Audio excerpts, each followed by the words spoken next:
तूफानी रात थी। समुद्र का पानी चट्टानों से टकराकर ऐसे गरज रहा था मानो कोई दबी हुई चीख बार बार बाहर निकलना चाहती हो। मछुआरों के छोटे से गांव में उस रात कोई भी घर से बाहर नहीं निकला, सिवाय अर्जुन के। अर्जुन पेशे से गोताखोर था।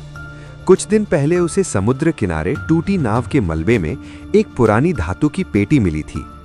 पेटी पर जंग जमी थी, लेकिन ताला टूटा हुआ था, जैसे किसी ने जल्दबाजी में खोला हो या बंद करने की कोशिश ही ना की हो।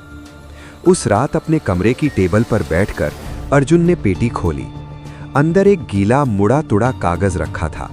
वो कोई साधारण कागज नहीं था, वो एक समुद्री नक्शा था, पर स्याही की जगह उस पर गाढ़े भूरे रंग से रेखाएं बनी थीं, सूखा हुआ खून। नक्शे पर एक लाल निशान बना था, समुद्र के बीचों बीच, उस जगह जहां पुराने लोग डूबे हुए टापू की कहानियां सुनाते थे।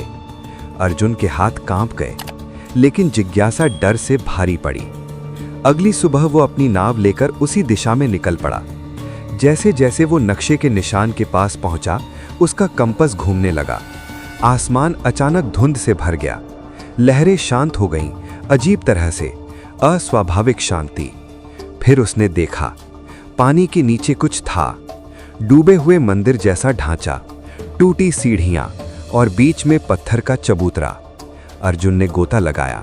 नीचे पहुंचकर उसने देखा, चबूतरे पर वही निशान खुदा था जो नक्शे पर बना था, और उसके पास एक कंकाल पड़ा था। उसकी उंगलियों की हड्डियों के बीच जंग लगी धातु की नोक फंसी थी, जैसे उसने खुद अपनी उंगलियां काट काट कर कुछ बनाया हो। अर्जुन का दिल बैठ गया। उसी क्षण उसके पीछे पानी में हलचल हुई। उसने मुड़कर देखा, धुंधली आकृतियां, कई लोग फटे पुराने कपड़ों में, खाली आंखें उसे घेरते हुए। अचानक अर्जुन को समझ आया, ये नक्शा रास्ता दिखाने के लिए नहीं था, ये बुलाने के लिए था। उसके हाथ से नक्शा छूट गया।